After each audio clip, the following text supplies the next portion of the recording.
What is up, guys? It's me, the ALE double X Prince, and holy motherfucking shit, this show was the shit.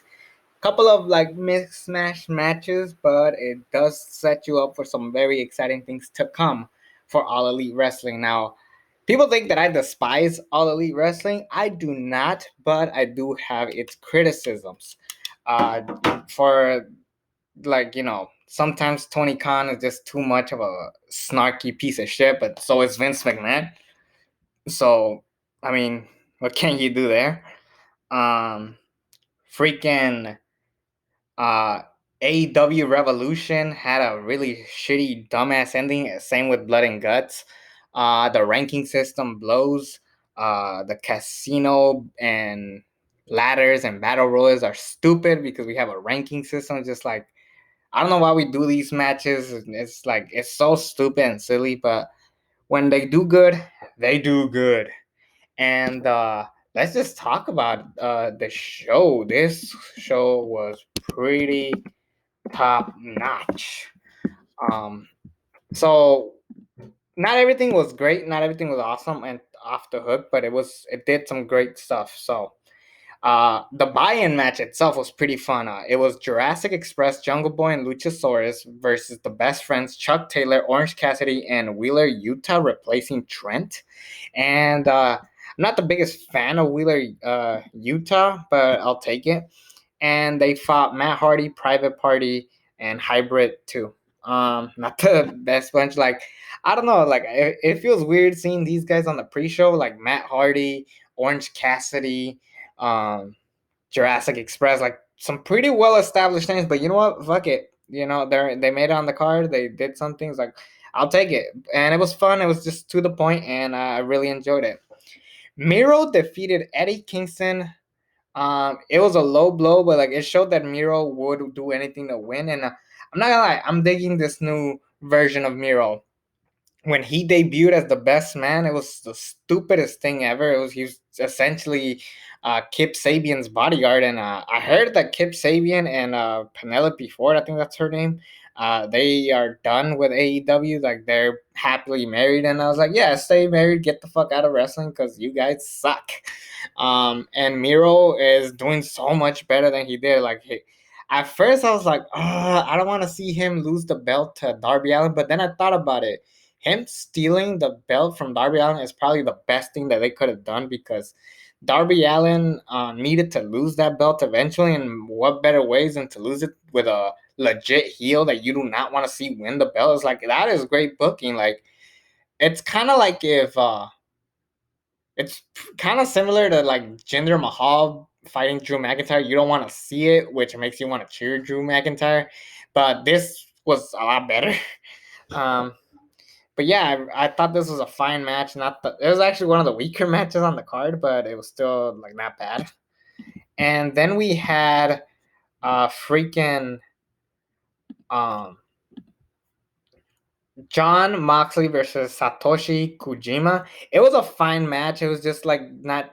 I really wish that what's his face John Moxley did so much better. Like imagine if like the original plan, I guess, was him versus one of the elite members. I don't know what the story was with this match, but yeah, I guess they just wanted John Moxley versus a New Japan guy. I guess the plan was him and Tanahashi, which would have been good, but it probably would have outshined like the rest of this card. And I think they really wanted a certain match, which we'll get to steal the show for that matter. But yeah, I thought this was a fine little match. But the biggest highlight coming out of this was that Minoru Suzuki and John Moxley looks like they're gonna start a feud, and this is a feud that I think people have been dying to see forever. Like it was teased in early 2020 before the pandemic, and now we're finally getting it, and I'm excited. This is a legit dream match. Minoru Suzuki is one of my favorite badasses right now. He's like a legit badass character, just like doesn't care if he hurts other people or himself. He's just insane, and so is John Moxley. I could have sworn that I heard that Nick Gage was originally supposed to come out, but hey, it's Minoru Suzuki. You can't complain about that. Minoru Suzuki and John Moxley. Nothing against Nick Gage, but that motherfucker is way too goddamn crazy to be in All Elite. I mean, we saw that match with Jericho, which was phenomenal, but like, yeah, that motherfucker's crazy. And nothing against Nick Gage. I love Nick Gage, but and he has his own thing. He's doesn't he feuding with Zack Ryder right now? I know his name is Matt Cardona, but I'm sorry, he'll always be Zack Ryder. Dr. Britt Baker defeated Chris Statlander for the AEW Women's Championship. Fine little match. It was just a filler, just so we could set up future matches with Britt Baker. This one was fine. I'll take it. Not the worst thing in the world, but also not the best thing in the world. So, yeah, I can't really argue there. It's also kind of cool. Like, keep this in mind. Orange Cassidy didn't fight on the main card. Neither did Jurassic Express. Neither did FTR, and like everybody from the Pinnacle or the Inner Circle outside of their two leaders were nowhere to be seen. Hangman Adam Page was MIA, and they still managed to pull off a great show. And we'll get to the finale when we get to it. But damn, it's pretty interesting that they didn't do a lot of matches with some of their top players, and that's taking risk. And that is something that I gotta tell AEW, like, good, you don't have to have everybody on the card. Freaking Cody Rhodes was nowhere to be seen on this card, so I really do appreciate when they do take time to like move stuff around and shit. And I heard that Andrade and Pac was set to do in the buy-in, and there's talks that Pac didn't want that, so he said, "No, I'm not working the card." I could see that, and there's also stories about like flight delays, like all kinds of stories about why Pac wasn't able to be at All Out. But we're getting the match at Rampage, which is fine. I actually want to see Pac and Andrade. That's going to be a very fun match. Did it need to be at All Out? Absolutely not. I think that would have been overkill. And honestly, it works best with the matches that we did get, which is great to say because the next match was probably the match of the night. I didn't expect this to be the match of the night, but Lucha Brothers are finally your AEW Tag Team Champions. Dude, I've been waiting for these guys to be the AEW Tag Team Champions. Like I could have sworn they were gonna be the first ones. Like I thought when they did that tournament when they fought SCU, Scorpio Sky, and Frankie Kazarian, I was like, yeah, the Lucha Brothers are gonna win. But no, they surprised us, they swerved us, and instead they gave it to Frankie Kazarian and Scorpio Sky, which was fine. But I think in the long run, we said, yeah, that was a bad idea because honestly, I love SoCal and Censor. I do not understand why they were like booked the way they were. Like Frankie Kazarian is so reliable to the SCU. Christopher Daniels kept getting his ass whooped, and Scorpio Sky, they kept trying to over push him, and then it didn't work out. Like I feel bad for them because like I don't know why they split him up. And I mean, I hear that Daniels and Kazarian are retiring. I know for sure Christopher Daniels is ready to uh, retire, but who knows? Maybe he'll come back. Frankie Kazarian could still got it. Scorpio Sky, I'm not gonna lie, I think he's a little overrated. And that's crazy because the fans don't overrate him. AEW does, and I get it. Push the young guys, push the young talent, and I don't know. He's not ready yet. He's definitely not there yet, but he could get there. Who knows? Anyways, back to this match. Lucha Brothers and Young Bucks. This was just brutal. They just threw each other through the cage. They bled. They bled. It was. I was wondering, like, what? How are they gonna pull this match off? And they did. They just killed it. And I love the attires that all four of these men wore. Like, it was just great to see all of this come to play. It was awesome. I really loved it. And next up was the Battle Royal. This was the weakest match of the show, but that doesn't say much. This show was incredible, but yeah, you would expect a battle royal to be the weakest thing on the show. It was a 21 woman casino battle royal, and I'm sorry, I do not like that stipulation. 5 at a time. It's just like you just want to do a Royal Rumble, but without getting copyright strikes. It's a little stupid. No offense. And it just is so dumb. Like I remember when they did it with a ladder match, it was so fucking ridiculous because just like why are you waiting for everybody to come out? Like, wouldn't you want to grab the little chip before anybody else comes out? Like, it was so stupid. I don't know what the hell they were thinking when they did that shit. But anyways, with the battle royal, it's not as bad. I think I got used to it. But yeah, with the ladder, it was so fucking ridiculous. But anyways, the winner was Ruby Soho, aka Ruby Riot, last eliminating Thunder Rosa. And I like what they did. They basically put a Royal Rumble 2021. Does anyone remember who were the final three in the women's Royal Rumble this year? That's right. Bianca Belair, Rhea Ripley, and Charlotte Flair. Who were the final three here? Ruby Soho, or Soho, Thunder Rosa, and Nyla Rose. Charlotte and Nyla Rose were the two least likely competitors that people wanted to see. They threw those bitches out. And then the final two were the two people that we wanted to see, and the winner ended up being the one that was like unexpected, Bianca Belair. Like I thought Rhea Ripley was gonna win that year's Royal Rumble. Instead, Bianca won it, and I really thought Thunder Rosa was gonna win here, and nope, Riot, Ruby won it. And that was an amazing match. Or amazing moment, I should say, for both Bianca Belair and Ruby Soho. Like, and I'm comparing a lot of stuff to WWE, but sometimes people say that AEW does WWE better. A lot of people say that, and to an extent, I think when they call out WWE to the point where it's just like like unbearable, like when Eddie Kingston was like saying like we're not the other channels, just like okay, who gives a shit? Like okay, do your own thing, like shut up.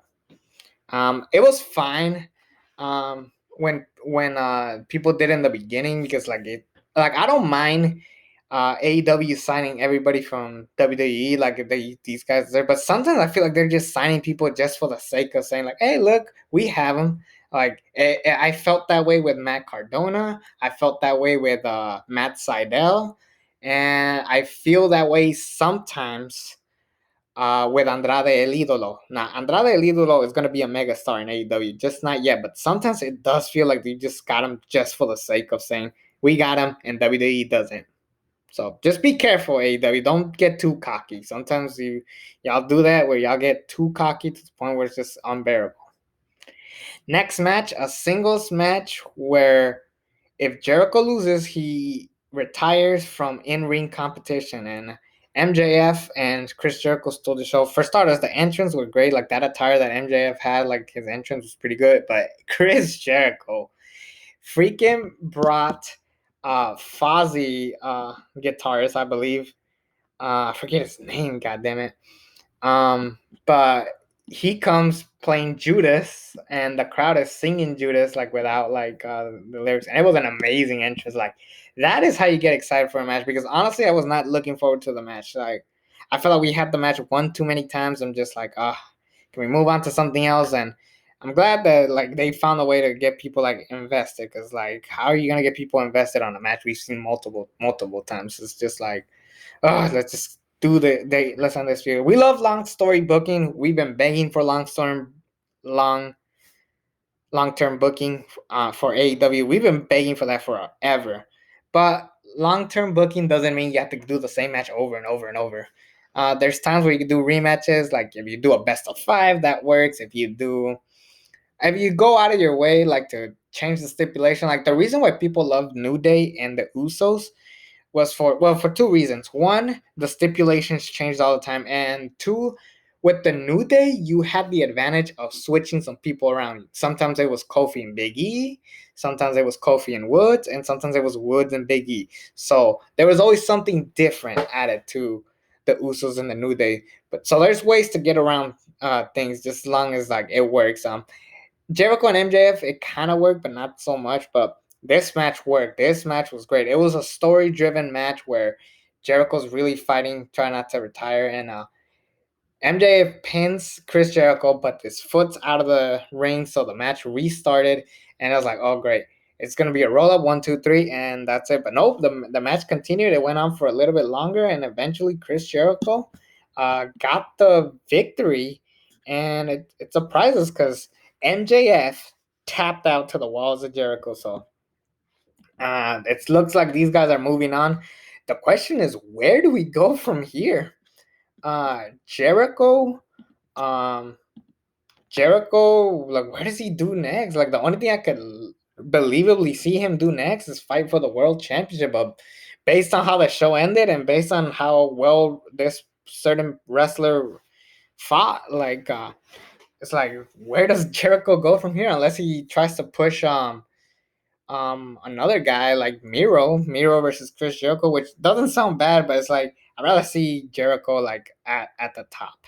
Not that Mero isn't, it's just that he's at a lesser champion. It's like, I'm trying to think of a good example. It's like if I was the world champion, I held that belt for 9 months. I held this for 9 months. I drop it to Triple H, and then I go on to face Test for the United States Championship or some shit like that. It's just like, really? You went from Triple H to Test? Like, no. But I don't know. I'm surprised. I can't wait to see what they do with Jericho. But MJF could do a lot of things, honestly. MJF could easily fight Adam Page, Malachi Black. That could have been cool. Fuck, man. I just realized Malachi Black was nowhere on this show, and the fact that they did it without him was insane. Like, no Cody Rhodes, no Malachi Black. Um, it's unbelievable. Like, how great this show was. And what's great is that we got to see the return of CM Punk. CM Punk facing Darby Allin. Darby Allin is my favorite wrestler in AEW right now. He is super cool. He has a cool thing, cool character, something that we've been begging for forever. And CM Punk with a new attire. He's like done with the trunks or the shorts. He's in tights now, and they're pretty dope. Like they actually still have like the Chicago flag all over, because like I feel like no matter what you give CM Punk, he still needs that like Chicago vibe to him, no matter what kind of attire he's wearing. And it worked, and I thought this match worked. I thought it was a fantastic match. It showed that CM Punk still got it. He still, you know, I'm glad that they gave us this match, because we thought about it, it's like, if we give CM Punk the world title match, because people wanted Omega and Punk, but we were wrong for asking for that. Let's see what CM Punk still got before we push him to the main event. Imagine if he sucked dick, like he wasn't the same CM Punk, and he's out there wrestling shitty ass matches, like, and we gave him the world title. Like, we would feel bad. Like, it was like Goldberg, like we gave him the Universal Championship of what? Think about it. So I'm glad CM Punk is still got it, and he fought Darby Allin. There's a part where Sting and CM Punk shake hands at the end. It's like this tease, maybe Sting betraying Darby, or can Darby overcome this? Darby Allin will become, this guy is over as shit. Like I said, he's my favorite wrestler. Fun fact for this year, Halloween, I don't really like to do dress up or anything, but this year I'm actually gonna do a face paint of Darby Allin. Like, I'm actually gonna pay and I'll definitely take a picture and show you guys. There's no way I'm gonna miss out on this once in a lifetime opportunity. So yeah, that's gonna be a lot of fun. So stay tuned. But yeah, Darby and Punk, they had a great match. It's gonna be a lot of fun for what's to come for CM Punk. He could be the next AEW World Champion for all we know. Who knows?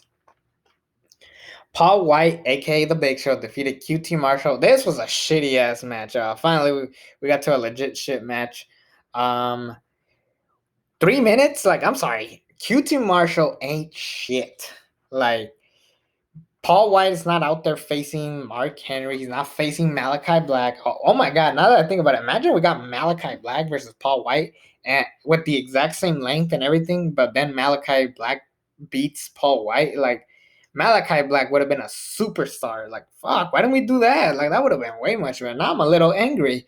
Yeah, let's move on. Yeah, Paul White, good job. You got a victory. You returned to fight a midget. I'm sorry. Main event time. Kenny Omega versus Christian Cage, and this match was top notch. This felt like a New Japan classic.